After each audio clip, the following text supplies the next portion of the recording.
Si te desmayas, estás entrando. Lo voy a quitar. A ver. Vale, vamos a ver. Vale, un segundito. Estamos ya con el micro activado. Vale. Todos los que estáis detrás de la pantalla, ¿nos escucháis bien?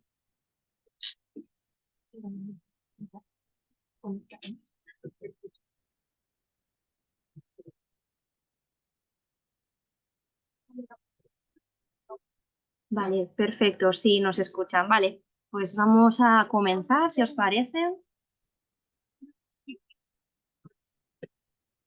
Esto es fácil, solo es enchufarlo para que le escuchen mejor. Sí, aunque bueno, Fátima va a estar aquí, igual se escucha bien. Sí, sí, pues nada, ya está, perfecto. Sí, ¿no? Empezamos. Vale. Vale, pues ya son y cuarto, ¿vale? Vamos a dar comienzo, ¿vale? Buenas tardes a todos y a todas, tanto a los que estáis detrás de la pantalla como a aquellos que hoy estáis aquí de forma presencial. Os damos la bienvenida una vez más a las conferencias de egiptología realizadas aquí en el Fórum de FNAC San Agustín. Queríamos dar las gracias una vez más a Tony y a Carmen, aquellos que están detrás de una tan maravillosa gestión y eficacia, encargados de la agenda cultural. Muchas gracias por hacerlo siempre todo tan fácil. Para quienes no nos conozcan, aunque bueno, yo creo que la mayoría de aquí nos conoce, ¿vale? Somos la Asociación Valenciana de Egiptología, una asociación sin ánimo de lucro que se dedica a la divulgación y a la realización de actividades en referencia al Antiguo Egipto, a través de grandes profesionales sobre el tema. Aquellos que nos siguen sabrán que de forma habitual es nuestra querida presidenta María Jesús Cerezo la que realiza las presentaciones de los ponentes. Sin embargo, en esta ocasión me ha cedido esta presentación ya que me hacía mucha ilusión presentar a la ponente de hoy. No solo porque es una gran profesional que con gran entusiasmo y ahínco persigue sus sueños, sino por la amistad que también nos une. En esta ocasión tenemos el placer de contar con Fátima Grapadín, que nos va a hablar sobre la Nubia cristiana, el salvamento de la Catedral de Faras, una ponencia muy interesante que creo que os va a fascinar.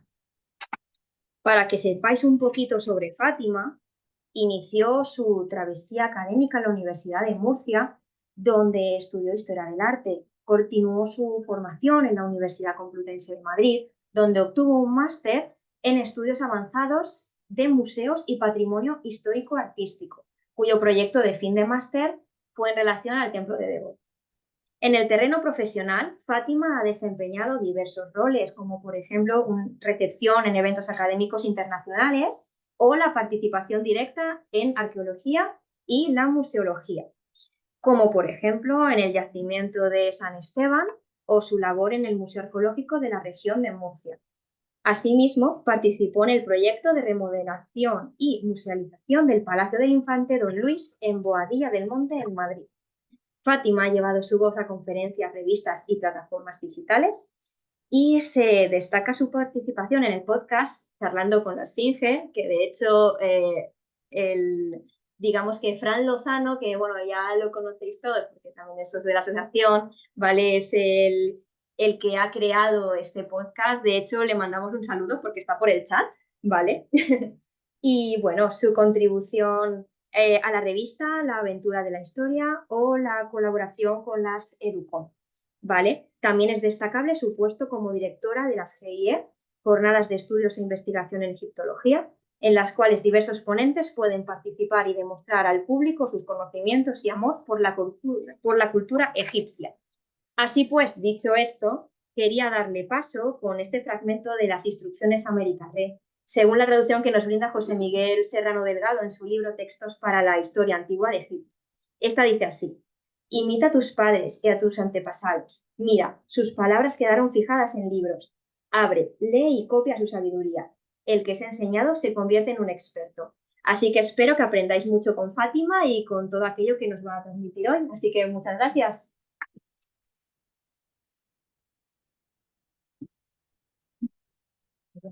¿Vale?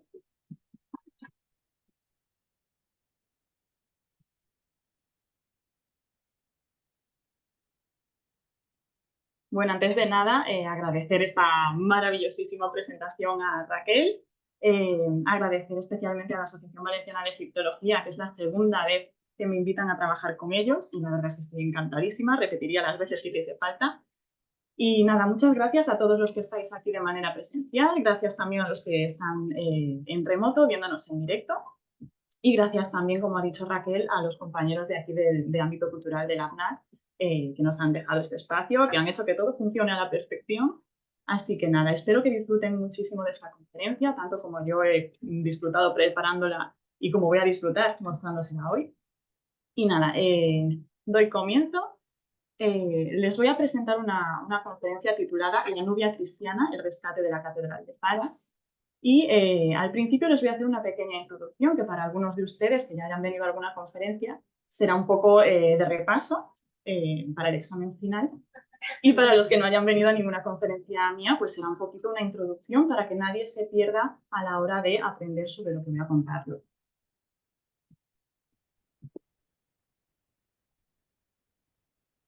Empezamos con una ubicación geográfica para que sepamos en dónde nos encontramos con esto de lo que vamos a hablar. Les muestro aquí un mapa actual de Egipto. Pueden ver cómo en la parte de abajo se encuentra un recuadro rojo en donde les he marcado la zona de Nubia. Actualmente esta zona de Nubia sería lo que consideramos la frontera de Egipto con Sudán. Y si se fijan bien en este recuadro, en esta zona de Nubia, podemos apreciar cómo el río Nilo, que baja desde el delta, desde esa parte del Mediterráneo, se ensancha, se come un poquito esas orillas. Ahora vamos a explicar el porqué. En los años 60 se construyó la gran presa de Asuán, considerada una de las megaconstrucciones de Egipto. Fue diseñada en el 56. 4 años jamás lo han reconocido, espiando a Corina. Y como era ilegal, porque creo que tenemos a alguien con el micro conectado, puede ser. El relevo, me lo cargaron. Entonces, del 23F. Disculpen, creo que tenemos a alguien con el micro conectado. Hay que silenciarlo, por favor. Está, ¿no? ¿Ya? Sí, sí, creo que ya está muteado. Sí, ya está.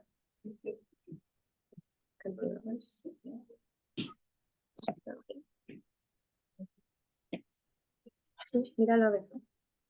Vale, ahí, perfecto. Bueno, disculpen esta pequeña intromisión sorpresa. Continuamos. Como les decía, en los años, en 1956 empezó a diseñarse esta gran presa de Asuán, que sigue en pie hoy en día. Inició su construcción en el 60 y se inauguró 10 años después, en 1970. Y básicamente se hizo para regular el nivel de las inundaciones del Nilo, que en aquel momento era bastante perjudicial, sobre todo para la parte agrícola del país, y también, por otro lado, para producir energía hidroeléctrica a toda la población de los años 60. ¿Qué sucedió? Que no solo tenía partes positivas esto de construir una gran presa, sino que tenía unas desventajas. En este caso, la construcción de la presa creó una inundación, esa parte más ancha que les mostraba en el mapa anterior. Esa inundación de la Baja Nubia dio lugar a que muchos de los monumentos, construcciones, fortificaciones, viviendas incluso, que estaban en esa zona de Nubia, se iban a quedar completamente inundadas. Esto causó una gran preocupación por parte de los arqueólogos, científicos, historiadores y demás, que llevó a la intervención de la UNESCO para un posible rescate de todo esto que se iba a perder.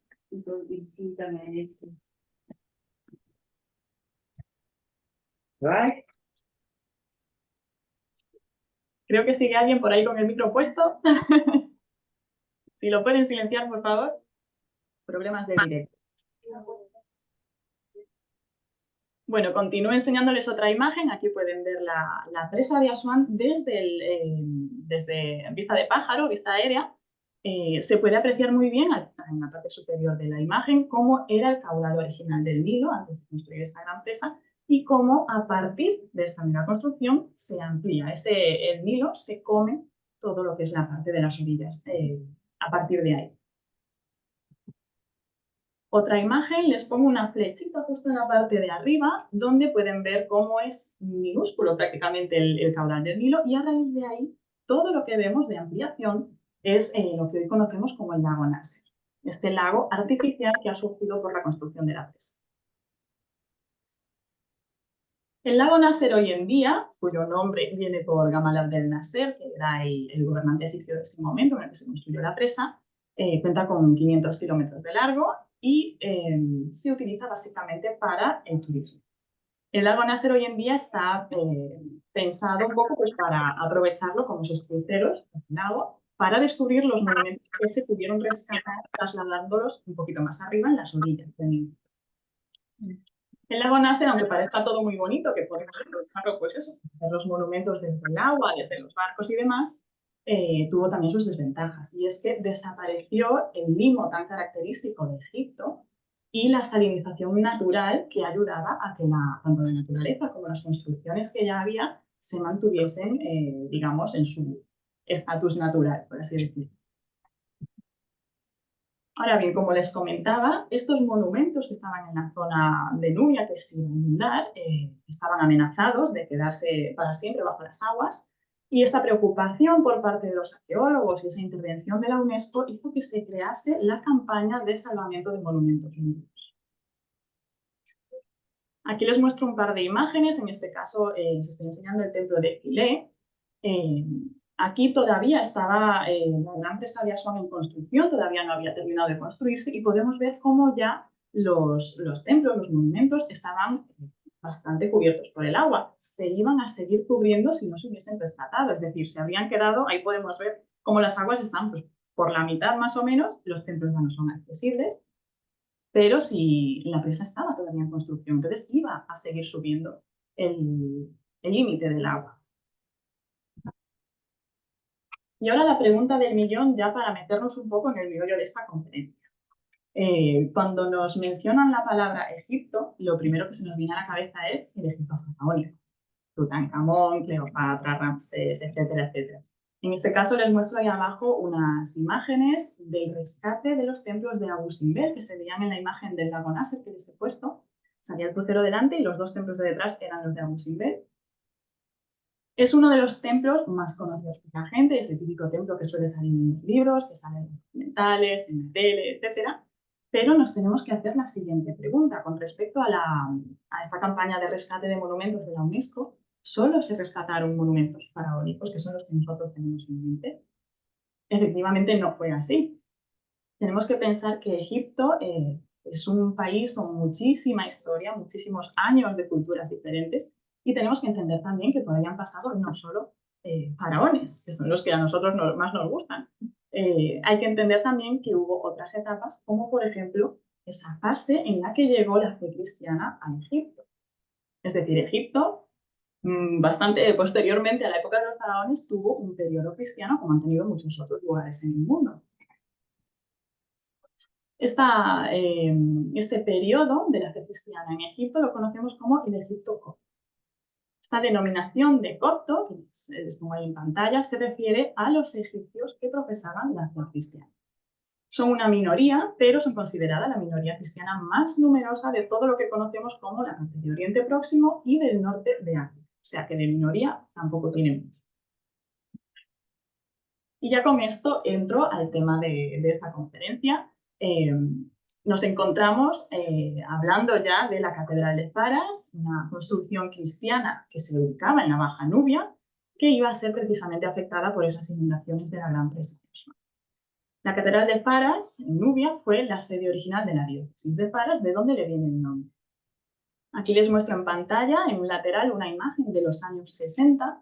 La presa ya estaba en construcción, estaban ya desenterrando la catedral, y podemos ver pues, cómo era, gracias a esta imagen, aunque no tenemos una escala, pero nos podemos hacer una idea de lo altos que eran los muros.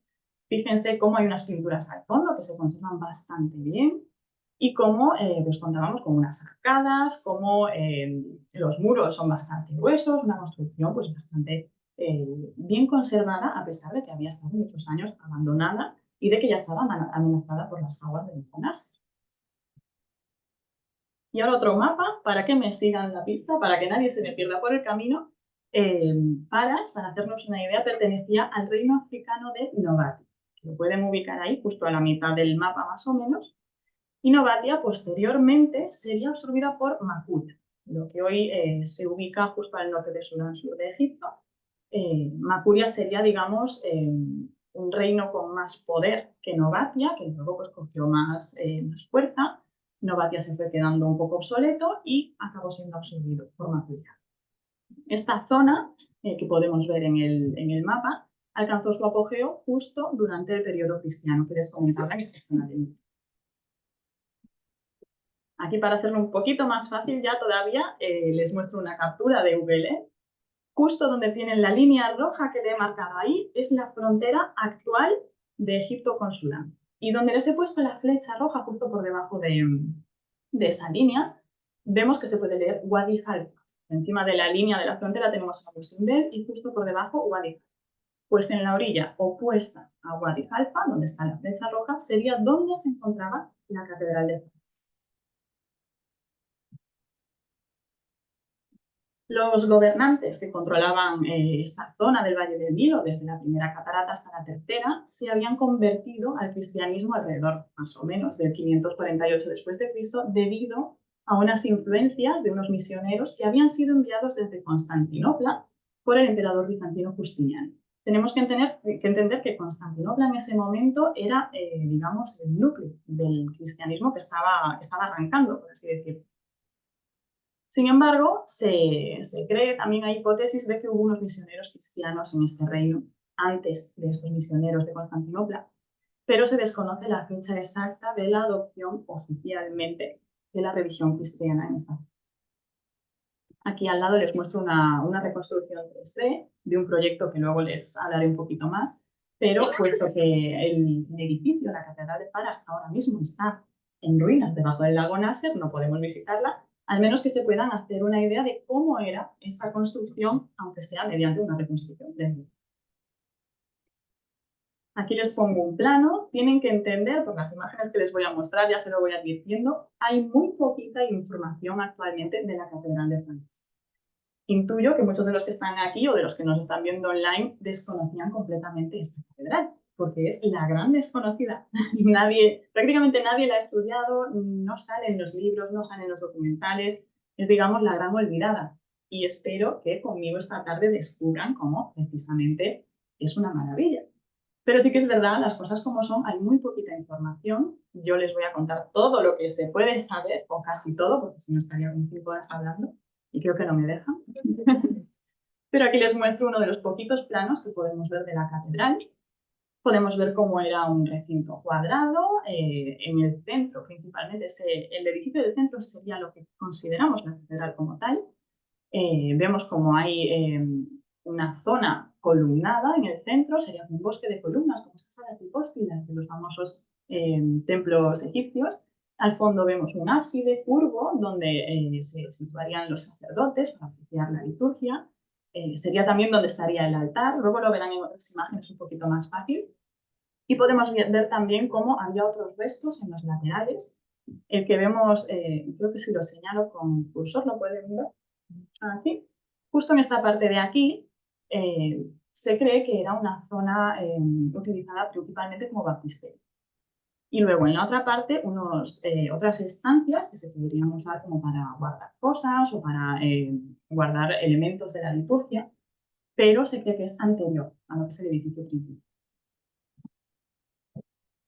Lo que es la primera catedral se erigió en el siglo VII, cuando todavía la ciudad se conocía como Pacora, de donde después saldría el nombre de Faras, y probablemente se encontraba en el sitio exacto donde los arqueólogos polacos que participaron en esta campaña de rescate de Nubia descubrieron la catedral posterior del siglo VIII, que es la que nosotros conocemos como Catedral de Faras.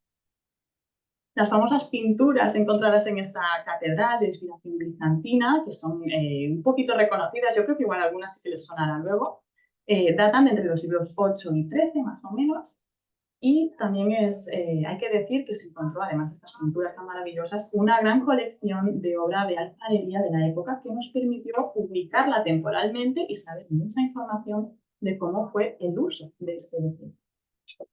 En la imagen que ven en el lateral, en blanco y negro, de los años 60, gracias a que aparecen algunas personas en la imagen, podemos hacernos una idea de las dimensiones que tenía la catedral en los años 60, porque tenemos que tener en cuenta que ahí no hay techos ya, entonces era mucho más grande. Y bien, como les decía hace un ratito, hay muy poquita información sobre la Catedral de Faras, pero la poca que tenemos es gracias a este señor que vemos en pantalla, Kazimierz Michalowski. Vamos a hablar un poquito de él para conocer a quién le debemos lo que tenemos de la catedral, porque sin él no habría sido posible conservarla. Michalowski nació en Ternópil y falleció en Varsovia y es considerado uno de los mejores arqueólogos a nivel al menos europeo, sobre todo de su época. Fue también un egiptólogo polaco y era experto en civilizaciones antiguas, no solo en Egipto, sino en general en civilizaciones antiguas. Vamos a empezar comentando un poquito la imagen del centro en la que aparece con ese sombrero tan típico de los exploradores, arqueólogos, con sus gafas de sol. En este caso, Michalowski, como les decía, como experto en civilizaciones antiguas, estuvo excavando también en Palmira. En este caso, esa foto es de unas excavaciones en Palmira, los restos que se ven detrás de Palmira. Y las otras tres imágenes, que ya aparece trajeado como un señor elegante de museo, es con su tesoro, por así decirlo, los restos de la Catedral de Faras que se encuentran actualmente en el Museo de Varsovia. Aquí podemos ver la imagen que veían al principio, esta Santa Ana, de la que luego hablaremos un poquito más, pues ahí está, acompañado de su mayor tesoro, podríamos decir. Para saber un poquito más sobre Michalowski, con esta imagen tan chula, digna de portada de CD de los 2000 o de los 80, Michalowski estudió Historia del Arte y Arqueología Clásica, fue vicerrector del Museo Nacional de Varsovia y dirigió la Cátedra de Arqueología Clásica en la Universidad de allí. También participó en algunas excavaciones polaco-francesas, como las de Telefú. En el 59 fundó lo que conocemos en el Cairo como el Centro Polaco de Arqueología Mediterránea. Y entre el 63 y el 71 fue el presidente del Comité Internacional de Expertos para el Rescate de los Templos de Abu Simbel. Es decir, a Michalowski, que casi nadie lo conoce, fue uno de los que, gracias a él, conservamos hoy en día los templos de Abu Simbel. Porque sin gente como él, probablemente, pues igual no se habría hecho de la manera en la que sí. Y un poquito más de lo que debemos, como no, como ha dicho Raquel al principio, yo soy experta en el templo de Devot, entonces siempre tengo que meterlo en medio, porque si no, no me quedo contenta. Michalowski dirigió excavaciones polacas en muchos lugares, como por ejemplo Tel Aviv en el 57, lo que sería conocido como el antiguo Atribis, también en Alejandría en el 60, en Deir el-Bahari en el 61, en Faras estuvo en 4 campañas entre el 61 y el 64, Dongola en el año 64, justo después de Faras. Y como no, algo que mucha gente desconoce es que Michalowski fue un poco el rescatador, el salvador del templo de Devot en el año 61. Es decir, nosotros tenemos el templo de Devot ahora en España, podemos disfrutar de él a gusto, no se va a mover de ahí, pero fue el rescate de que el templo de Devot se quedase para siempre bajo las aguas del Nilo, el lago Nasser, fue gracias a Michalowski y a un equipo de arqueólogos polacos. Y volviendo ya a la Catedral de Faras, como les decía, fue excavada de las arenas del desierto de Nubia durante 4 temporadas, es decir, una temporada por año entre el 61 y el 64, por ese equipo de arqueólogos polacos dirigidos por Michalowski. Una curiosidad es que cuando los arqueólogos llegaron a esta zona, dispuestos a rescatar los monumentos que pudiesen de las aguas del lago Nasser, que estaban subiendo deprisa y corriendo, se encontraron con una colina. A esa colina la denominaron el Gran Kom. Kom en egipcio sería colina precisamente, entonces se encontraron con eso y sabían que debajo del Gran Kom había unos restos, había una construcción. Pero debido a algunos fragmentos de restos, sobre todo pétreos, que había en la zona, esparcidos, ya rotos, prácticamente hechos añicos, se habían encontrado inscripciones del periodo de Tutmosis III. Entonces, el equipo de Michalowski lo que pensó al ver el Gran Kom, esa gran colina en la que sabían que debajo había algo, pensaron que había un templo de la época de Tutmosis III. ¿Qué pasó? Que cuando empezaron a excavar descubrieron que no era de periodo faraónico, sino que las inscripciones, las pinturas, todo lo que se fueron encontrando era cristiano. Entonces fueron descubriendo poquito a poco que era precisamente una catedral, no era una construcción del periodo faraónico y mucho menos de Tutmosis. Aquí una imagen ya del año 61, ya estaban esas excavaciones empezadas, esa primera campaña de excavación, de rescate de la Catedral de Faras, podemos ver cómo todavía estaban en el perímetro, todavía estaban sacando muchos de los bloques, algunos con inscripciones faraónicas, como les decía. Aquí otra imagen en la que el profesor Michalowski está supervisando la excavación de una trinchera de prueba, es decir, estaban un poco delimitando hasta qué zona del perímetro podían excavar. E iban haciendo como pues, trincheras de prueba para comprobar dónde había restos y dónde no había.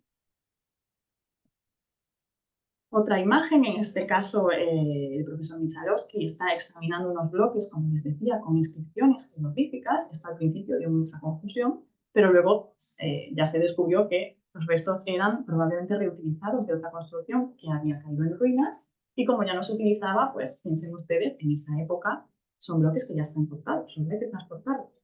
Entonces, esto ha pasado en muchas otras edificaciones, que se reutilizan los bloques de construcciones que ya no están bien. Aquí un par de imágenes, la primera en blanco y negro de ese periodo de las excavaciones en los años 60. Tenemos una figura humana ahí que nos indica un poquito el tamaño de los compartimentos de la catedral. Podemos ver cómo se conserva incluso alguna cúpula. Y en la otra, que es una de las poquitas imágenes que hay de color, también de los años 60, podemos ver cómo muchos de los arcos de la catedral seguían en pie, a pesar de haber quedado completamente enterrados por las arenas del desierto. Una imagen más a color, en este caso es el ábside de la catedral de Faras, de ese rescate.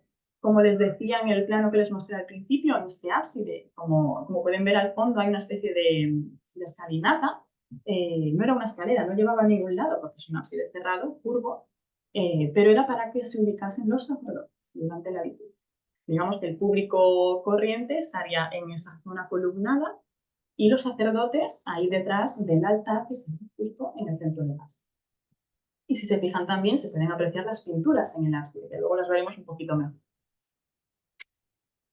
Aquí una de las maquetas de la Catedral de Faras de cómo se encontraron los restos en los años 60.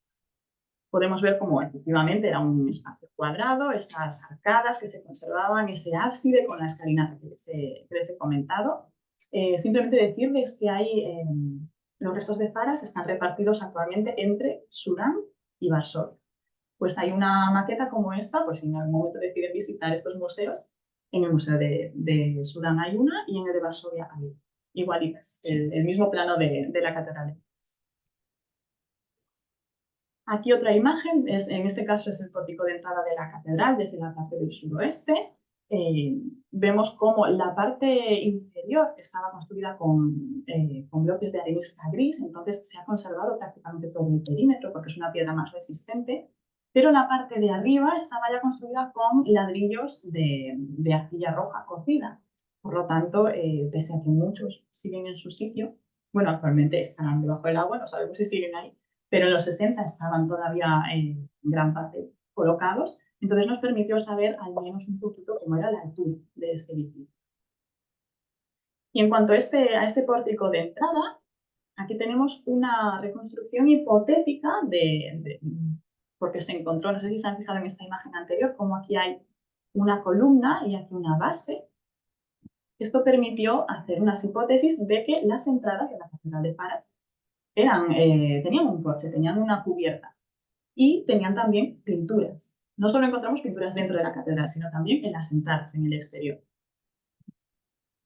Y aquí la comparación de la imagen en blanco y negro que les había mostrado y la reconstrucción en 3D de 2014, en una reconstrucción virtual, en la que podemos ver que incluso las pinturas que estaban ahí colocadas tenían color, cómo era la altura. En este caso no vemos el pórtico, pero bueno, si sabe al 100%, podría tenerlo, puede que no, puede que esa columna fuese de otro lado.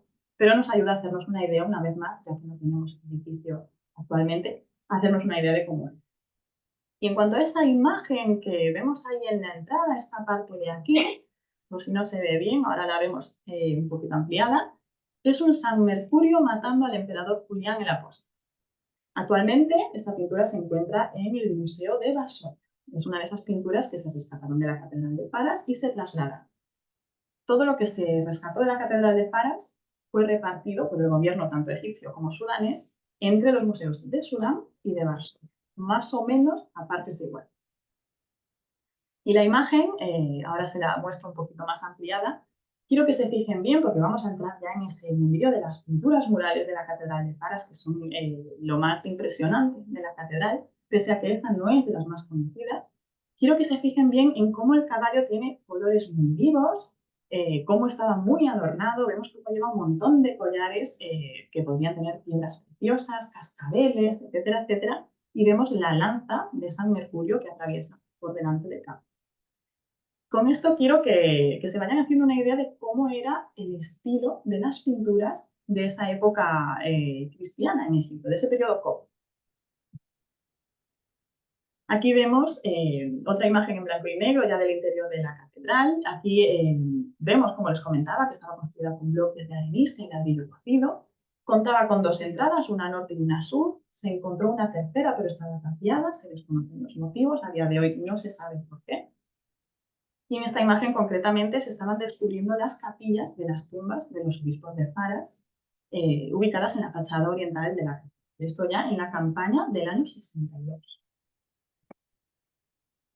Y aquí un par de imágenes más del interior y también del porche. En la primera, que es de la que les voy a hablar un poquito, tenemos este resto de aquí, esta línea que se ve por aquí, que nos permitió, con este agujerito, nos permitió sacar hipótesis de que las entradas de la Catedral de Faras, además de un porche, de una zona porticada, podrían tener una barandilla de madera.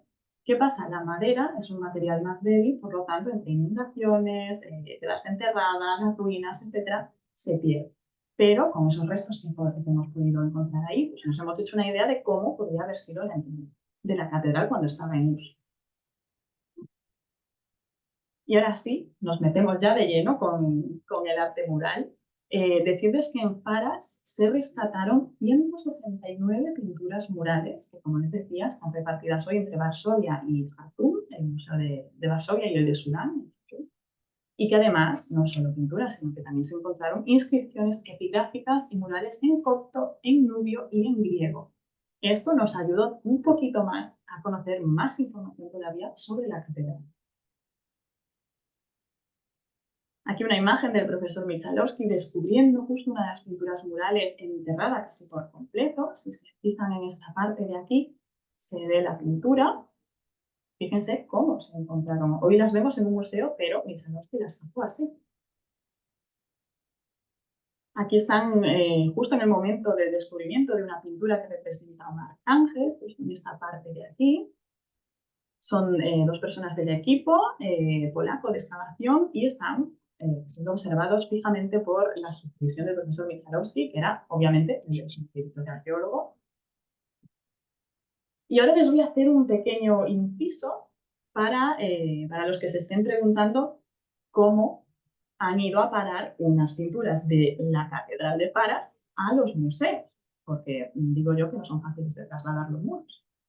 Entonces, yo para los que no lo sepan, yo soy especialista en conservación y protección de patrimonio, entonces me veía un poquito en la necesidad de quitarles esta duda para que nadie se me vaya a sus trabajos. Luego, les voy a explicar un poquito 2 técnicas de rescatar pinturas murales. Son 2 vocablos italianos, son el stacco y el strappo. Vamos a empezar por el stacco. Es la técnica utilizada para retirar una pintura junto con una capa de yeso y del muro. Es decir, se podría resumir, hablando mal y en plata, arrancar un trozo de papel, básicamente. El stacco tiene unas ventajas, y es que al arrancar un trozo de la pared, conservamos la textura original de las pinturas y se fractura menos. Porque si sacamos el trozo de pared, es más difícil que la pintura se fracture porque va todo junto. Pero tiene otras desventajas, no todo va a ser bueno. Las desventajas del stacco es la dificultad para trasladar la pintura junto con ese trozo de pared a un nuevo soporte, sobre todo si estamos en el terreno arqueológico. Ustedes tienen que pensar que nos encontramos excavando la Catedral de Faras en pleno desierto entre Nubia, entre Egipto y Sudán. Estamos llenos de polvo, sudados, si hay viento se levanta toda la arena, se nos puede hacer polvo la pintura solo con llenarse de porquería, andando mal. Entonces, el stacco no siempre puede ser una buena idea. Y por otro lado tenemos el strappo, que, a diferencia del estuco, es la técnica de arranque de la pintura mural, que consiste en separar la superficie cromática, es decir, la pintura, del muro. En este caso, solo retiramos la pintura. ¿Y cómo hacemos eso? El estrapo tiene varias fases. Primero hay que limpiar la superficie y fijar bien las pinturas con resina para que no se nos deshagan. Y luego se preparan unas gasas y unas telas que se empapan en cera. Antes se hacía con cera de abeja. Y a día de hoy, dependiendo de cómo sea la situación, a veces se sigue utilizando la cera de abeja. Y con esto se cubren las pinturas. Luego procedemos al arranque de las pinturas y a medida que las vamos arrancando, las vamos enrollando. Cuando ya las hemos terminado de sacar, las extendemos y quitamos el exceso de yeso del reverso. Y después reforzamos la pintura con otros materiales. Ya cuando tenemos la pintura extendida, ya un poquito a salvo, digamos, trasladamos esta obra de arte ya a un nuevo soporte y retiramos las telas con agua caliente para que no se fracture la pintura. Por las caras que estoy viendo, sé que piensan que es un proceso complicadísimo, lo es, y muchos estarán pensando si esto no es peligroso para conservar las pinturas. Para los que no lo conozcan, el ICOMOS, es decir, el Consejo Internacional de Monumentos y Sitios Históricos, es, digamos, quien pone la ley para los restauradores y los conservadores. Y en esta ley, entre comillas, del ICOMOS, nos dice lo siguiente. El arranque y transferencia son operaciones peligrosas, drásticas e irreversibles que afectan gravemente a la composición física, la estructura material y las características estéticas de las pinturas murales. Estas operaciones, por tanto, solo se justifican en casos extremos, cuando todas las opciones de tratamiento in situ no son viables. Como les decía, la Catedral de Faras actualmente está debajo de las aguas del lago Ness. Entonces era o ir al estrapo y al estaco o perderlo todo para siempre. Entonces, al final, la UNESCO dijo que efectivamente iban a permitir que se hiciese el estrapo y el estaco, porque al menos, si no podemos rescatar todo el edificio, vamos a rescatar todo lo que podamos, para al menos quedarnos con algo y no perderlo para siempre. Y ya para visualizarlo un poquito, aquí tienen un par de imágenes de ese equipo polaco realizando estos trabajos de conservación. En este caso están cubriendo la superficie de las pinturas con esa mezcla de cera y resina. Fíjense también cómo era el material de trabajo, la ropa de trabajo, los utensilios de trabajo de los años 60. Y aquí una imagen bastante impactante, porque ustedes mismos están retirando ya una de esas pinturas de la Catedral de Faras bajo la atenta mirada otra vez del señor del sombrero, el señor profesor Casimir Michelos. Esta pintura que están arrancando, luego la veremos un poquito más en detenimiento porque es muy bonita y muy interesante de comentar. Pero para que vean cómo era ese arranque de la pintura de la pared. Aquí una imagen de otras pinturas todavía en el muro. La mayoría de estas pinturas de Faras son témperas sobre yeso de barro seco. Se puede decir también que son pinturas al fresco o al seco, pero en realidad lo que son témperas. En este caso, esta imagen es de la nave norte, con una representación de la Santa Ana, que volvemos a ver aquí, todavía in situ, todavía en su lugar de origen. Aquí otra imagen de cómo estaban separando una de esas pinturas de la nave norte de la catedral. Fíjense la altura de los muros, las escaleras que tenían que utilizar.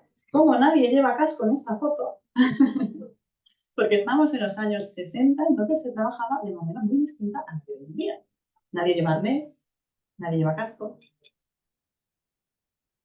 Otra imagen, aquí pueden ver muy bien la tela que estaban poniendo en la parte de arriba. Fíjense también en el andamio tan moderno. Y si se fijan un poquito más, hay como unos cordones, una especie de cuerdas que están sujetando aquí y por aquí. Estos cordones se planchaban, digamos, a la parte de la pintura de la que iban a empezar a tirar, para que fuese un poquito más fácil separarla del micro. Y luego, cuando tenemos las pinturas ya arrancadas, ¿qué hacemos con ellas? Porque estamos en pleno desierto y las pinturas ahora están en su plan en el sol. Así era como transportaban las pinturas en estas cajas hasta un ferry que estaba aparcado en el Nilo, en las orillas, ya en la campaña de 1964. Fíjense el tamaño de la caja también. Y aquí una imagen de los operarios cargando esas cajas con las pinturas dentro en el ferry que les llevaría a donde harían un transbordo hasta su lugar definitivo. Por si se lo están preguntando, las pinturas que van dentro de estas cajas iban, digamos, envueltas, ya iban estiradas, pero iban como protegidas por unas mantas gorditas de algodón para que en todo ese paseo no se fracturasen, porque ya que ha sido complicado sacarlas, que no se nos rompan por el camino. Y ahora me van a permitir que les enseñe un vídeo, porque ya que estábamos hablando de restauración, de conservación, quiero que vean cómo es actualmente un taller de restauración y los trabajos de restauración del Museo Nacional de Varsovia. Quédense un poquito, el audio está en polaco, entiendo que nadie se ve polaco aquí, no se preocupen, no me interesa el audio, no me interesa lo que están diciendo. Tienen unos subtítulos en inglés que tampoco son importantes, si los quieren ignorar no pasa nada. Lo que me interesa es que se fijen en cómo es el proceso para que las pinturas estén bien conservadas, ¿vale? Ze ściany.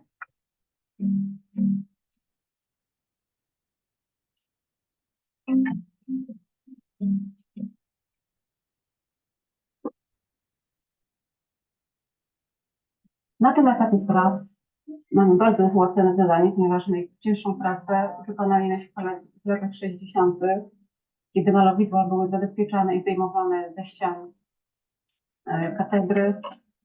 Zostało dla nich stworzone nowe podłoże, to co tutaj widzimy. I w tej chwili właściwie nasza praca polega na sprawdzeniu, czy malowidła nadal są w zadowalającym stanie, oczyszczaniu powierzchni malowideł w momencie, kiedy wykazują one kruchość warstwy malarskiej, zostają sklejone. Tutaj wyraźna jest warstwa kurzu i brudu, który jest usuwany bardzo wyborczymi, delikatnymi metodami, tak aby nie ukrusić warstwy malarskiej, która jest szalenie wrażliwa na działanie wody, rozpuszczalników, bardzo łatwo usuwane są, szczególnie pigmenty czerwone i źródłowe są bardzo wrażliwe na działanie rozpuszczalników. Także w zasadzie nasze działanie teraz polega na dobraniu takich substancji, które nie uszkodziłyby w stanie warstwy malarskiej i pozwoli usunąć jak największe części zanieczyszczeń. Jest taka tendencja, żeby malowidła się nie uzupełniać kolorystycznie, ponieważ szacun do dzieła, do zdarzeń historycznych, które miały miejsce, zostawiamy, żeby malowidła same świadczyło o sobie i swojej historii. Veo un poquito de impacto en las caras. Ze ściany. En este caso, el vídeo es de 2014, de una restauración que hicieron un poco general para cambiar la disposición de las salas de museo.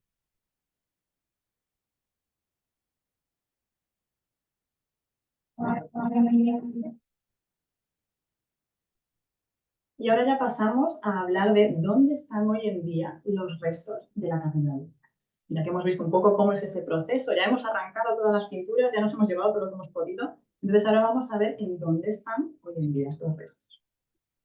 Vamos a empezar hablando del Museo Nacional de Sudán, en Jartum, que es este que vemos en la imagen. Aquí les muestro una imagen ya de ese museo en el interior, de cómo eran los trabajos de conservación de estas pinturas murales. Como ustedes estarán apreciando, son muy diferentes las estancias de conservación con respecto al vídeo que acabamos de ver. Esto es Sudán en los años 60. Vemos al fondo a esa persona, ese conservador del museo, con la pintura justo detrás de 3 jóvenes en un horno de fuego. Es uno de esos capítulos de la Biblia que narra esta historia. Y aquí podemos ver una reconstrucción con ese proyecto de Faras 3D que les comentaba antes. Podemos ver la imagen en blanco y negro, que es la vista de la pared del nártex con este mural en su emplazamiento original, y vemos cómo en la reconstrucción 3D vemos perfectamente los colores, cómo era la pared, cómo había en esos 2 huecos que vemos encima, en esos 2 vanos, había unas ventanas de madera, las de madera se han perdido, pero con la reconstrucción podemos saber cómo podrían haber sido. Y aquí una de las pinturas más relevantes que se encuentran en el Museo de Sudán es este fresco con la escena de la Natividad, más o menos del siglo entre el X y el XI. Podemos ver en el centro, justo en gran tamaño, la figura de la Virgen María, que va con la corona para saber precisamente quién es, ya no solo por el tamaño que tiene en comparación con todos los demás personajes. Aparece recostada porque acaba de dar a luz a Jesús, que está justo encima, tumbado, vestido de blanco con la cruz en la cabeza, y encima de él vemos a la burra y al buey. Detrás de la Virgen María vemos dos arcángeles, otro delante, y a los pies de María vemos una figura chiquitita que está acompañando la escena. Esta figura chiquitita, con esa túnica, con esas barbas blancas, es la figura de San José. Fíjense la importancia que le han dado en esta escena. Justo encima de José vemos a un par de personajes que van vestidos un poquito diferente a los demás. Los demás van con túnicas, van más tapados, tienen como otro estilo. Pero estos dos aparecen como danzando con un aspecto más peculiar. La tez es diferente, más oscura. Estos eran dos personajes que se puede decir que son el equivalente a los pastorcillos, pero eran dos personajes de Macuria. Tienen que pensar que aunque estamos en periodo cristiano, estamos en Sudán, estamos en lo que era la Baja Nubia. Entonces, estos dos personajes pues, son un poco los atuendos, la tez, el estilo de las personas que habitaban ese lugar, nada más. Y justo encima vemos a un personaje a caballo, que vamos a ver ahora un poquito más en detalle. Esta figura a caballo, también con la tez oscura, con un gorrito que no es precisamente una corona, es uno de los Reyes Magos. Y les pongo esta imagen, ahora veremos a los otros dos, perdón, ya sabemos que son tres. Quiero que se fijen en cómo les decía antes, estamos en un estilo bizantino, estamos en ese periodo copto. El cristianismo en Constantinopla está surgiendo como un boom. Entonces, el estilo de estas pinturas de la Catedral de Faras tiene que intentar captar esa moda que está sucediéndose en otro lado. Y es un estilo bizantino. Entonces, lo que se perseguía es algo también muy oriental, que es adornar mucho, poner muchas piedras preciosas, muchos cascabeles, muchos brillantes, mucho color. Entonces, fíjense en el detalle, sobre todo, del caballo, de cómo todo lo que lleva puesto nos hace ver que llamativo es. Y la figura del rey mago, pues, ustedes lo están viendo, es bastante distinta a lo que hoy comprendemos como los Reyes Magos. No lleva corona, lleva un bonete típico pues, de esa zona y de la época. Y aquí vemos a los otros dos, también con unos caballos bastante ataviados, bastante adornados, y cómo los tres tienen esa tez más oscura a la que tenía en comparación con la Virgen María, por ejemplo. Ninguno de los tres lleva una corona como la que llevan los Reyes Magos en la cabalgata de aquí de Valencia, me imagino, y los atuendos tampoco son similares. Y aquí una imagen, sé que se ve un poquito peor, es una imagen bastante antigua, de la pintura en su emplazamiento original. Pueden ver todas las figuras que les he mostrado, pero hay una que no salía antes, que es esta que vemos justo detrás de José, a los pies de la Virgen, en un tamaño más grande que José. Este personaje era el rey de Macuria en el momento en el que se pintó esta pintura. Podemos ver cómo este efectivamente lleva una corona un poquito más reconocida, lo que hoy tenemos en mente como corona. Y aquí ya la pintura trasladada a un soporte seguro, fíjense cómo todo el borde se aprecia como la han pegado ya en una tabla, en una especie de lienzo para conservarla en el Museo de Sudán.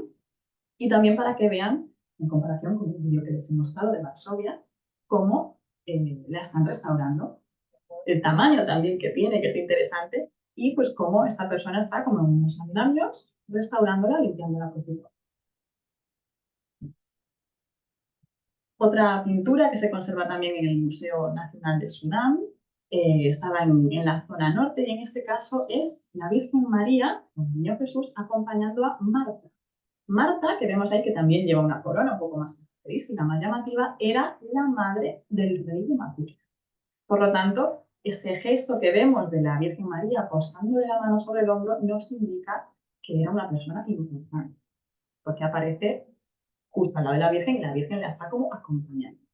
Y también pues es muy curioso, como les he mencionado antes, el color de la piel nos indica un poquito de dónde era cada uno.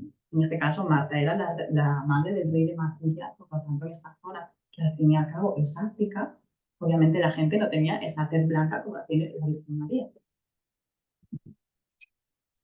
Y aquí ya como curiosidad les muestro algunas caras, algunos recortes de varias pinturas. porque gracias a eso, a analizarlas un poquito con más detenimiento, vemos que hay muchos rasgos que coinciden, hay muchas caras que parece que se repiten, son muy similares, esa nariz recta, los ojos almendrados.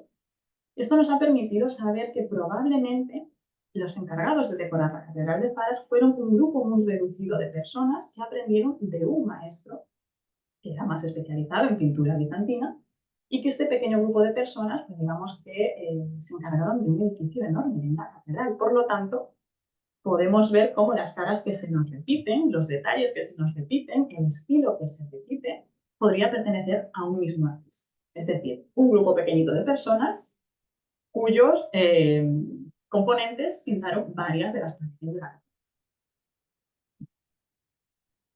Otra pintura, en este caso es el Arcángel Miguel, que estaba también en la Catedral de Faras y hoy en el Museo de Jartum. Este era su emplazamiento original, estaba en la zona del baptisterio, que les he mencionado antes, acompañado al otro lado del Arcángel Rafael y en medio la figura de Cristo. Y ahora, otra cosilla que me gusta también mucho meter en mis conferencias y es enfadar a la gente. Así que nada, váyanse sentando bien, voy a enfadarles un poquito. Les traigo un titular, estábamos hablando del Museo Nacional de Sudán, en Jartum, y para que se enfaden un poquito, les traigo este recorte del New York Times del mes de junio de 2024, es decir, de hace nada.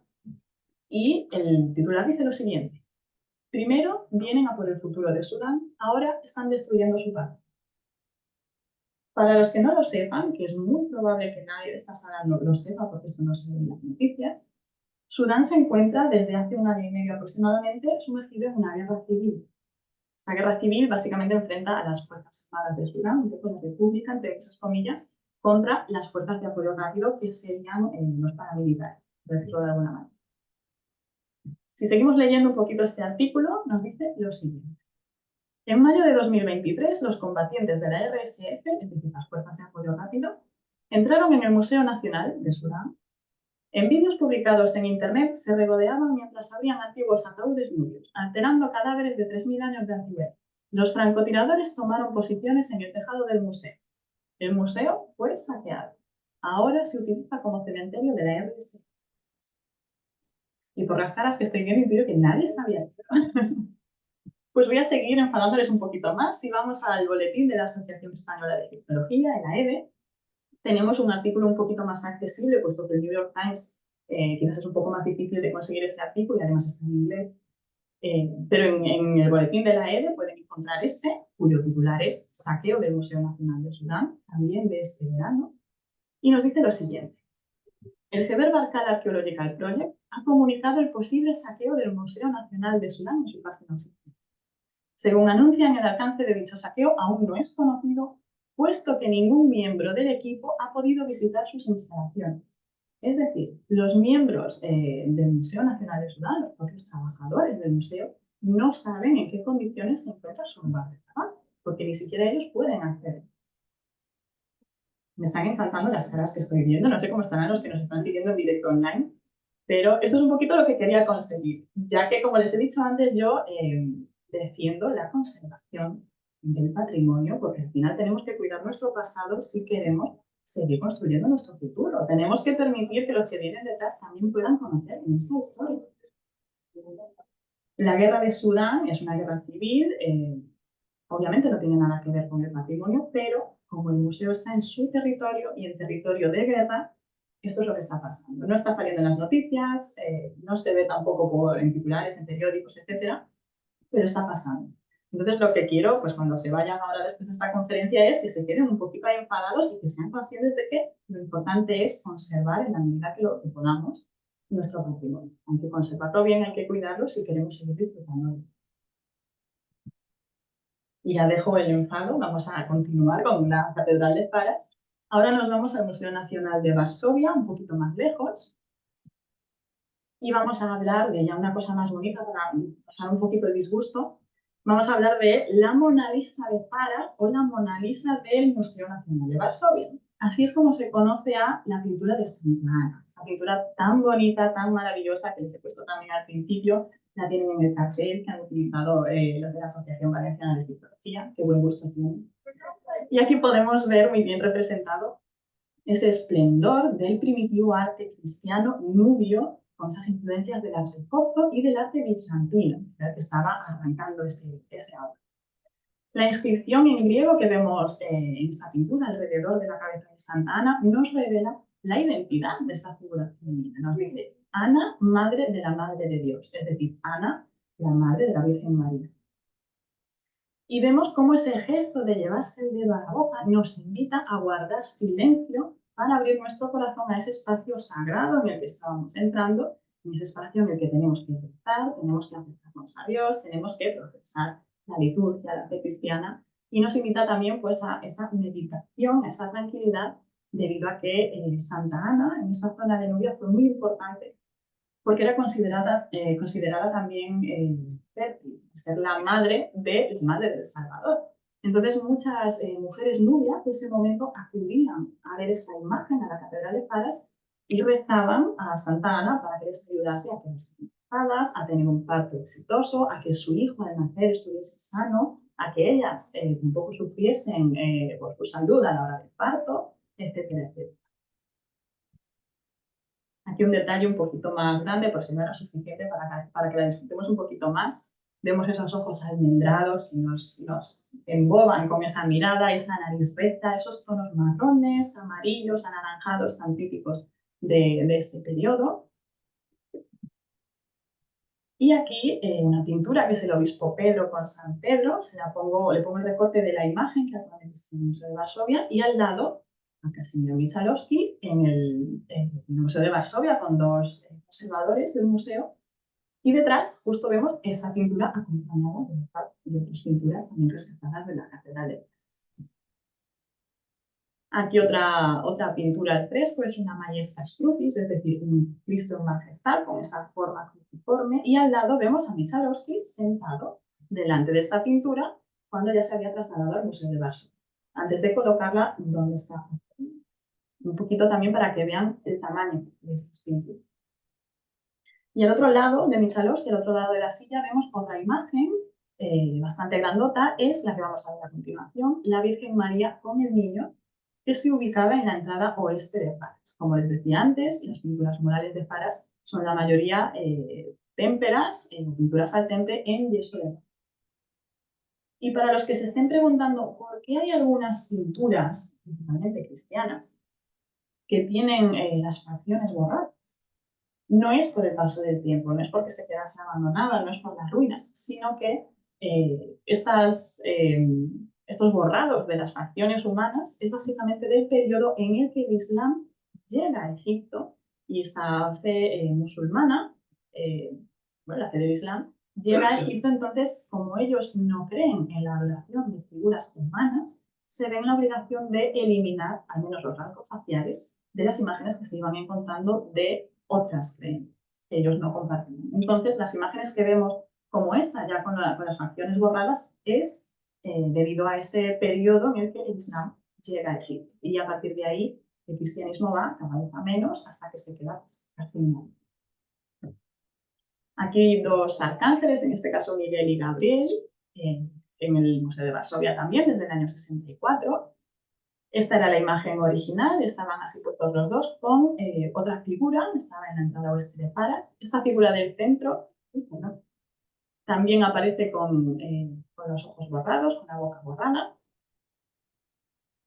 Un par de pinturas más, a un lado San Amonius o San Amone, conocido como el ermitaño de Tudela-Jebel. Al otro lado los santos apóstoles Pedro y Juan, representados también en el pasillo norte. Y aquí la zona del ábside, hemos visto al principio esa parte curva que veíamos al fondo de la catedral. En el Museo de Varsovia han querido mantener esa disposición original, entonces han puesto un soporte para pegar la pintura de manera que siga conservando esa forma curva para recordarnos que se va precisamente en el ábside. Aquí una pintura de San Juan Crisóstomo, donde podemos ver muy fácilmente el ejemplo de esa tendencia de estos siglos de crear retratos más esquemáticos, más idealistas, más abstractos. No hay movimiento, no hay sombras, son como mucho más planos.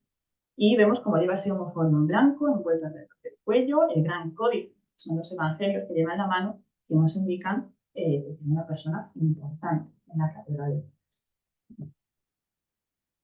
Una de las pinturas de retratos de funcionarios eclesiásticos más bellos y mejor conservados de Nubia fue descubierto en el muro oriental de la Capilla Sur, también está en Varsovia hoy en día, y es esta titulada El obispo Mariano de Paras con la Virgen María con el niño y Cristo. Aquí pueden ver un poco lo que les comentaba antes. La Virgen María es más grande en aspecto, lleva ese aro dorado detrás para decirnos quién es. Aparece con Cristo en brazos. La tez de la Virgen y de Cristo es más blanca, la del obispo es más oscura porque procedía de Mercuria. Y podemos ver cómo efectivamente también le pone la mano en el hombro para indicar el rango de importancia que tenía. No era una persona cualquiera. Aquí un detalle de las vestimentas, un poquito deterioradas, esto es lo que se pudo sacar haciendo ese estapo, pero quiero que se fijen en los colores llamativos, en los detalles, en cómo tenía, pues intentaban similar esa pedrería, esos detalles de la época bizantina, oriental, como tiene incluso algunas florecillas. Y ahora vamos a pararnos en una cosilla, se corta un poquito el título, pero el título de esta pintura es concretamente El obispo Mariano de Paras con la Virgen María, con el niño y Cristo.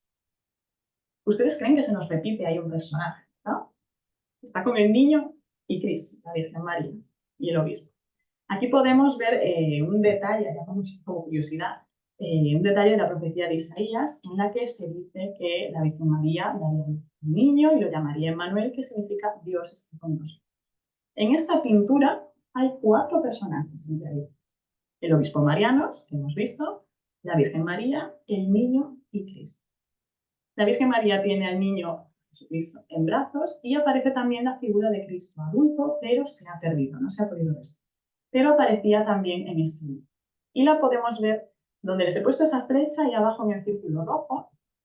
Aquí vemos la mano de Jesucristo al otro lado, de la Virgen María, al igual que ella le está posando la mano en el hombro para demostrar que lo está protegiendo, que está acompañándolo. Y abajo vemos los pies con esa túnica roja, esa tez blanca, fíjense, y sobre una cruz, símbolo del cristianismo. Y no todo iban a ser pinturas, iban al Museo de Varsovia. Pueden ver también otras piezas, en este caso les muestro en la imagen, ya después de esa reforma de 2014, en esta sala se pueden apreciar muchas cruces, principalmente de madera, utilizadas pues, por los obispos, por los sacerdotes, etcétera, en esas liturgias. Las podían llevar colgadas, las podían sacar en procesiones, usarlas durante la misa, etcétera, etcétera. También se pueden ver hoy en día en el Museo de Varsovia. Y aquí lo que hoy es la Galería Paras, dedicada al profesor Michalowski en Varsovia. Así es como se encuentra a la disposición de las pinturas desde 2014, desde esa última reforma. Han intentado seguir un poco la distribución original, si se fijan, han hecho como unos arcos para asimilarnos un poco cómo era esa disposición. Aquí las pinturas cuentan con unos restauradores y unos conservadores que las cuidan, la humedad está controlada, el aforo está controlado. Por lo tanto, sabemos que están a salvo, que están bien protegidas. Y además de todo esto, también se encontraron relieves, capiteles, como podemos ver ahí, con muchos motivos naturales, muchos motivos vegetales, cerámica, como les decía, que nos ayudó a sacar más información también de la catedral. Un dato que no les he dicho, que casi se me escapaba, es que esta catedral de Paras estuvo casi 700 años en uso continuo. No hubo ningún periodo en el que cayese en el olvido y luego se retomase, sino que simplemente se fue amoldando a ese crecimiento de la fe cristiana, a todo lo que iba llegando de otros lugares, y se fue como adaptando durante 700 años, unos cuantos siglos, sin cesar su uso. Es decir, el edificio se estuvo usando 700 años seguidos. Y otra de las piezas que también pueden ver es este bloque de arenisca del siglo X. Se encontró con unas cruces incisas, pero que se desconoce el uso que se le dio durante cuando la catedral estaba activa. Aquí otra vez la reconstrucción 3D, ahora que ya saben mucho más de la catedral, pues para que vuelvan a hacerse una idea de cómo era el edificio cuando estaba en auge, cómo vemos esas arcadas que veíamos desde el interior, cómo eran desde el exterior posiblemente. Los techos sí que se perdieron prácticamente al 100% porque estaban hechos de madera y yeso principalmente. Estos son materiales pobres, por lo tanto no se conservan tan bien como el resto. Sí que es verdad que las arenas del desierto conservan muy bien los restos arqueológicos, lo mantienen en seco, está protegido, no les llueve directamente encima en el caso de que haya lluvias, entonces la catedral, dentro de lo que cabe, se conservaba bastante bien. Si no, muchas de las pinturas se habrían perdido mucho más, serían mucho más desgastadas. Aquí otra vista de esta reconstrucción 3D, del proyecto Faras 3D. Vemos cúpulas, vemos arcadas, vemos esa diferencia de la parte inferior que estaba hecha en arenisca gris. Vemos la diferencia con la parte alta, que era de ladrillos de arcilla roja cocida. Y vemos también en el punto más alto una cruz, lo que nos indicaba el uso principal de este edificio. Aquí una reconstrucción del interior, ahora lo verán un poquito mejor. Vemos ese ábside con la pintura que les he mostrado antes, cómo sería in situ, cómo había un altar delante para oficiar la misa, cómo era ese espacio columnado. Y aquí creo que lo van a ver un poquito mejor. Es un pequeño vídeo, dura menos de 2 minutillos, pero al final es mucho más fácil verlo en movimiento para que ya terminemos de hacernos nuestro puzzle mental de cómo era la catedral.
Un poquito mejor, creo yo, ¿no?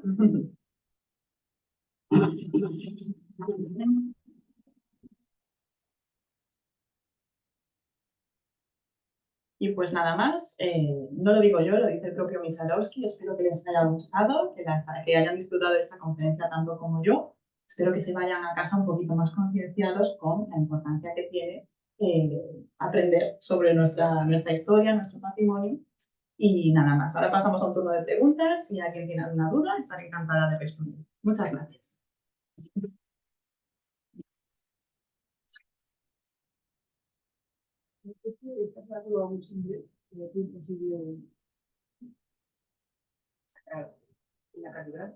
La pregunta es si se podía rescatar la catedral entera, igual que Abu Simbel.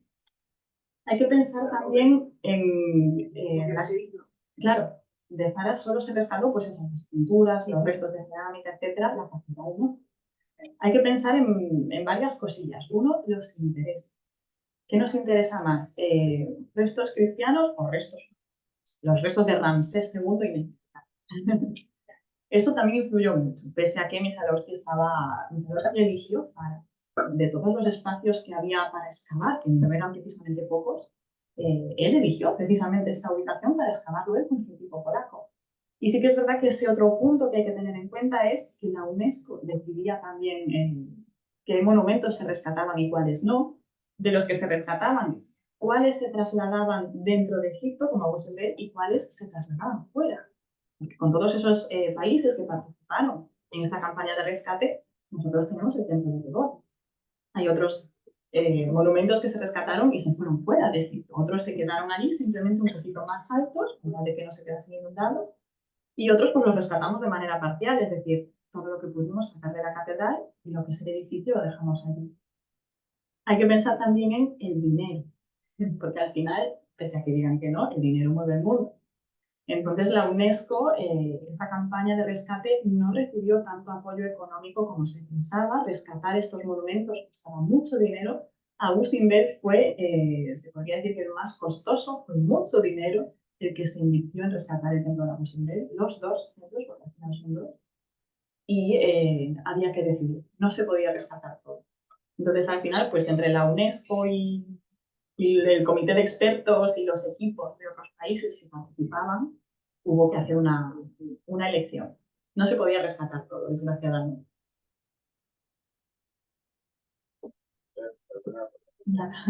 ¿Alguna preguntilla más por ahí? Hemos visto como los restauradores untaban un líquido para la limpieza de las pinturas y luego quitaban, digamos, la pintura del algodón y lo conservaban en un bote. ¿Me puedes explicar qué líquido es? Sí, por curiosidad. Por curiosidad. Yo, con eso el algodón parece que conservaba el pigmento, ¿eso es verdad? ¿O Lo analizaba. Lo que se retiraba en el vídeo ese que hemos visto del Museo de Varsovia, de cómo limpiaban las pinturas, bueno, no sé si los que están online han escuchado la pregunta, pero es ¿qué es eso marrón que sacan en los bastoncillos? No es pintura, es suciedad. Sí. El color marrón no es de la pintura, es polvo, tierra, arena que se han ido acumulando porque al final, por mucho que intentemos que las pinturas no se ensucien desde que las despegamos de la pared hasta que llegan al museo, estamos en pleno desierto. Las pinturas llevaban ahí mucho tiempo, entonces ya es la suciedad que ya tenían, la que se acumuló durante el rescate, durante el traslado. Las cajas tampoco eran especialmente... Exacto, no eran herméticas, entonces es imposible que las pinturas estuviesen perfectas. Entonces, ese color marrón que sacaban las restauradoras en el bastoncillo es suciedad, no es pintura.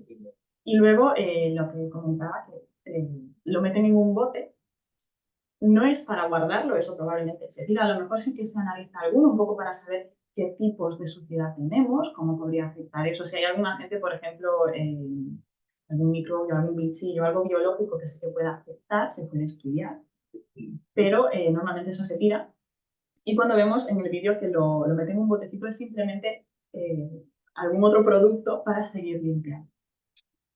Los productos que se utilizan ahora mismo, el mundo de la restauración ha cambiado mucho. Como les decía antes, se usaba cera de abeja, ahora no siempre se usa cera de abeja, hay muchos más productos.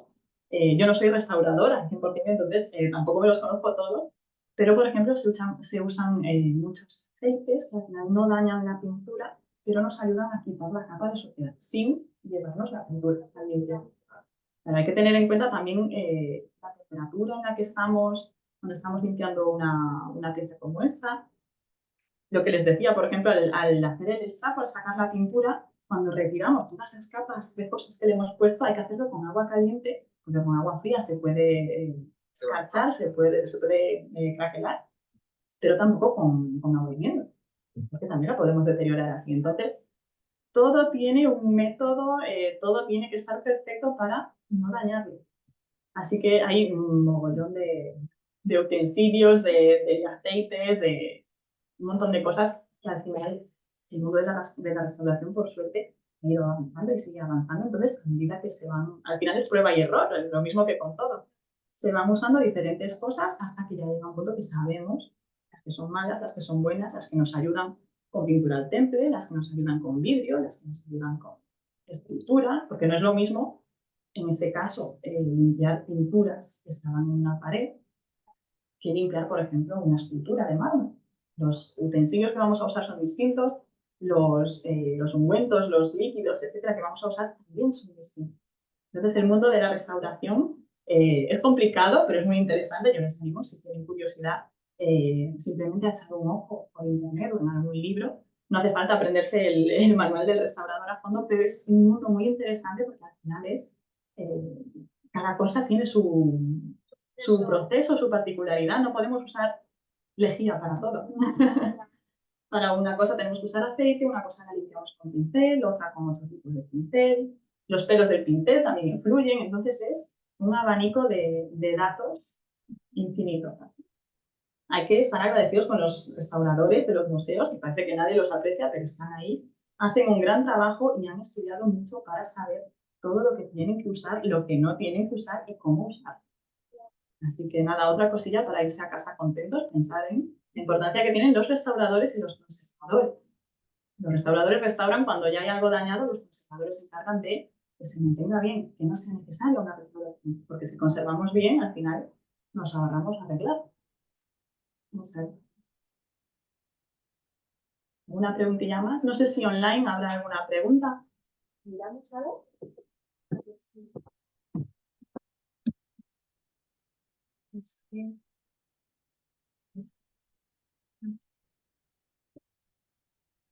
¿Tenéis alguna pregunta por el chat?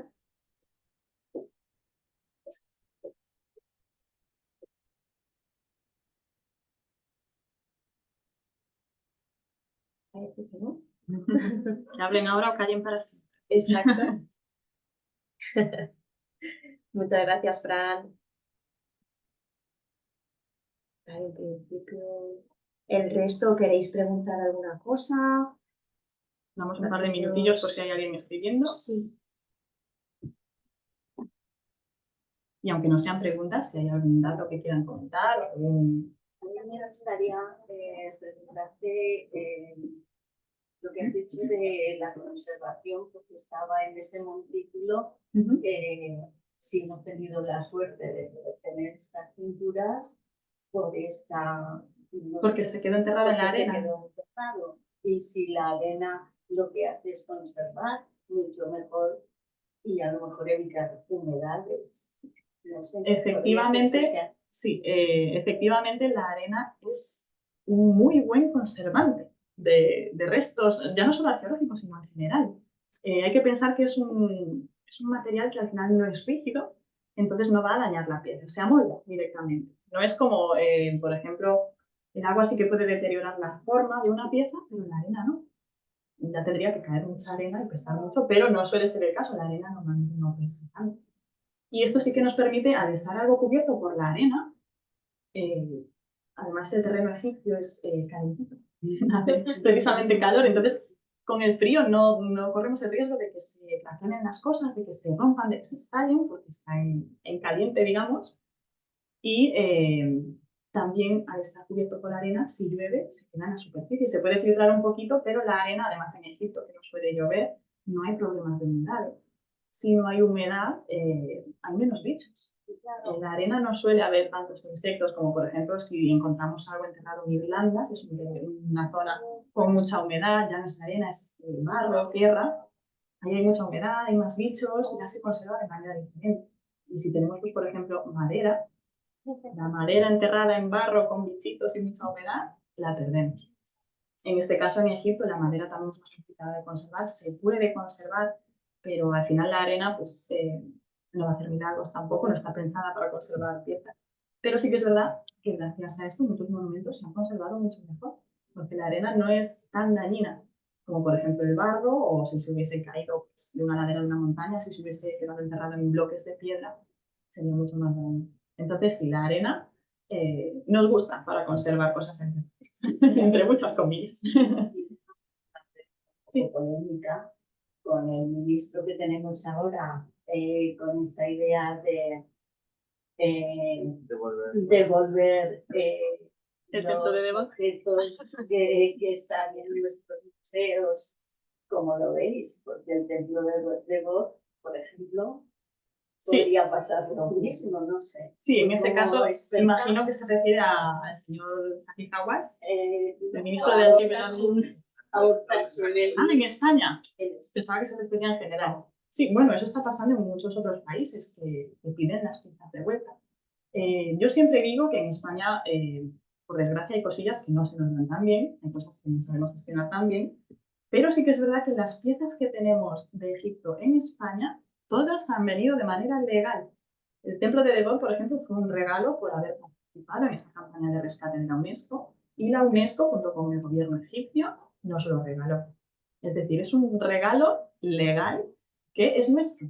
No es que nos lo hayamos llevado, como por ejemplo, entramos ya en polémica, los ingleses, que se han llevado, los franceses también, sobre todo de África, bueno, los mármoles del Partenón, ¿por qué no están en el Partenón? O en el museo sobre el Partenón. Sí que se los han llevado pues, de otra manera, digamos que no se los habían ofrecido regalados precisamente, se los echaron al bolso y se los llevaron. En nuestro caso, el busto de Nefertiti. El busto de Nefertiti, aunque también es muy polémico, hay una historia muy curiosa y muy graciosa. Y es que en las excavaciones en las que se encontró el busto de Nefertiti, estaban pactadas, digamos, el equipo de excavación de esa zona con el Ministerio de Antigüedades de Egipto, habían pactado que la mitad de las cosas eran para Alemania y la otra mitad para Egipto. ¿Qué sucedió? Que Egipto dijo, bueno, pues la mitad buena, las cosas bonitas, nos las llevamos nosotros, nos quedamos aquí. Y las cosas que sean menos bonitas, menos importantes, menos lucidas, esa mitad os la podéis llevar vosotros. ¿Qué hicieron los alemanes? Metieron a Nefertiti como en la zona de piezas feas que habían salido y la otra mitad de cosas bonitas, pues bueno, los egipcios vinieron, las vieron y dijeron, vale, la mitad bonita es esta y la mitad fea es esta otra. Para vosotros la. ¿Qué pasó? Que debajo de todas esas vasijas un poco más feas, esos restos un poco más feos, que a los egipcios no les llamaban la atención, los alemanes habían escondido el busto de Nefertiti. Entonces es legal, porque los egipcios dijeron, esta mitad para vosotros. Entonces con ese truquito sí que es verdad que Nefertiti está ilegal, en muchas comillas también, en Alemania. Sí que es verdad, volviendo al tema en el que estábamos, porque eso es mucho, el templo de Devot no se va a ir de vuelta a Egipto, por mucho que nos lo reclamen, es nuestro al 100%, tendría que suceder algo increíble, muy gordo, y aún así yo creo que no se lo llevarían de vuelta. Un regalo no se devuelve, dicen que está muy feo, eso es verdad. Mira, hay una pregunta que hemos... Alguien desde la visualización en directo nos pregunta, ¿hubiera querido este arqueólogo polaco tener Devot en Polonia? ¿Se sabe si mostró algún interés en ello o algo parecido? La verdad es que Michalowski no sabemos muy bien por qué motivo, sí que ayudó pues, tanto al templo de Devot, su rescate, como a otros muchos monumentos, como Musimbe, como hemos visto, y muchos otros de los que no hemos hablado, porque hemos visto que he hablado bastante de Michalowski. Podría seguir hablando, podría dar 5 horas de conferencia hablando solo de él. Pero sí que es verdad que desconocemos el motivo, a él le gustaba mucho tener algo un poquito más diferente en Varsovia. Sí que es verdad que hoy en día Varsovia tiene la colección de piezas del Egipto copto, de Nubia, de todo el mundo. Es una colección que no encontramos en ningún otro museo. Entonces probablemente, no lo sabemos al 100%, habría que preguntarle a Michalowski, que está un poco complicado ahora. Sí. Pero igual en Halloween conseguimos. Pero sí, es verdad que a Michalowski no sabemos por qué motivo le apasionaba mucho el mundo de las civilizaciones antiguas y eso, y era muy curioso. Entonces, yo diría que prefirió algo distinto, como podría ser la Catedral de Fara, a llevarse un templo que, aunque para nosotros sea espectacular el templo de Devot, en Egipto era un templo más. Claro. Que además es chiquitito, las dimensiones no son tan grandes. Entonces, para ellos tampoco era tan relevante, aunque nosotros estemos encantados de lo bonito que es, lo bien que se ve el atardecer allí. Claro. Pero sí que es verdad que quizás Michalowski dijo, templos hay muchos, pero la colección más grande del Egipto cristiano, de Nubia, fuera de Egipto, y ya no solo fuera de Egipto, en Egipto tampoco hay una colección tan grande de las piezas del Egipto copto. Claro. Hay muchas piezas del Egipto copto en otros museos, pero esta colección, lo que hoy consideramos la colección de la Galería Faras, es único. Entonces, al final, yo diría que Michalowski ganó un poquito el partido, eligiendo esto. El Museo de Varsovia, yo no he ido, pero por las imágenes está muy bien colocado y conservado. Sí. O sea, que la recreación, además con los cargos, como tú has dicho, que lo han hecho muy similar a su origen, o sea, que es muy bonito. Sí, la verdad es que el Museo de Varsovia sí que está lejos, pero si algún día tienen la oportunidad de ir, yo se lo recomiendo porque ya no es solo la Galería Faras, es un museo enorme, con muchísima historia, mucha cultura, muy, como ella decía, las instalaciones son estupendas, el personal de ahí trabaja muy bien, entonces es un museo que está muy bien y que se disfruta mucho. Así que nada, yo les recomiendo que si pueden visitarlo, adelante. Y el de Sudán, pues, ¿qué quieren que les diga? Ojalá podamos volver a entrar, ojalá se pueda volver a visitar. La página web está caída, el correo no funciona, nadie está operativo ahí. Debe ser para los trabajadores, porque sí, yo entiendo que quien trabaja en esto es de gobierno. Sí. Entonces tiene que ser un sufrimiento para esas personas que han trabajado y han conservado esas piezas y que ahora no sepan qué les ha pasado, si las han robado, las han roto, qué han hecho con ellas, entonces debe ser muy frustrante para ellos. Sí. ¿Y la UNESCO ahí no puede hacer nada? La UNESCO lo que hace en estos casos, de hecho hay en la legislación hay muchas, bueno, muchas, o debería haber más, pero sí que en la legislación, sobre todo de la UNESCO, hay algún apartado que defiende, no sé cómo explicarlo así resumidamente, digamos que en casos de conflicto armado el patrimonio no se toca. ¿Qué pasa? Que una cosa es que lo diga la UNESCO, en caso de conflicto armado esto no se toca, y otra cosa es que lo cumpla. Claro. Porque Palmira también era patrimonio y no tenemos Palmira casi. El conflicto del ISIS ha acabado prácticamente con todo. Entonces, por mucho que haya una ley escrita que dice que en casos de conflicto armado no hay que tocar el patrimonio, porque al final no tiene nada que ver. Es historia, es parte de nuestro pasado. No tenemos el conflicto, la pelea que podamos tener tú y yo, no tenemos por qué destrozar. Claro, porque es un legado de la humanidad. Claro, exacto. Nosotros pensamos así, la UNESCO piensa así, que en casos de conflicto armado no hay que tocar el patrimonio, pero otra manera de pensar es la de los que están en el conflicto. Al final, los que hacen las guerras, el patrimonio no es precisamente lo que más les interesa conservar. Es más, desgraciadamente hay veces que van precisamente a por el patrimonio porque saben que duele. Claro. Y porque saben que en este caso es el pasado de su mundo. Claro. El Museo Nacional de Jartum conserva la historia de Jartum, la historia de Sudán. Entonces, si el conflicto está ahí y es sobre su pasado, también les interesa, por desgracia, dañar ese pasado. Dañar e incluso hasta ellos mismos venderlo y ganar dinero en el mercado negro. O sea, ya esto... Exacto. Es una pena, ya les digo, ojalá se pueda conservar el Museo Nacional de Sudán, el Museo de Jartum, porque sería, vamos, para mí sería devastador, porque me dedico a ello, entonces para mí sería una pena, pero tienen que entender que es que perderíamos muchísimas piezas, no solo de Zara.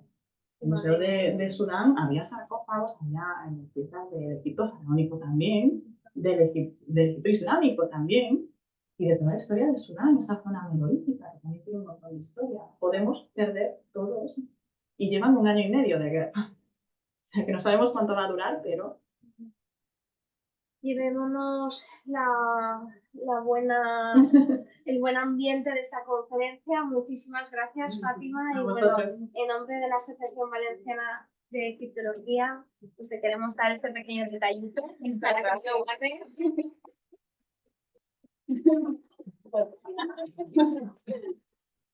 Muchas gracias a ti, corazón. Nada, yo estoy encantada siempre de colaborar con vosotros. Es una maravilla. Gracias a los que han venido.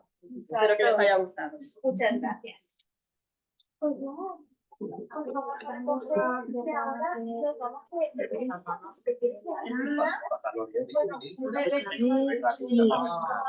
para volver a cerrar a la próxima. Pues nada, luego.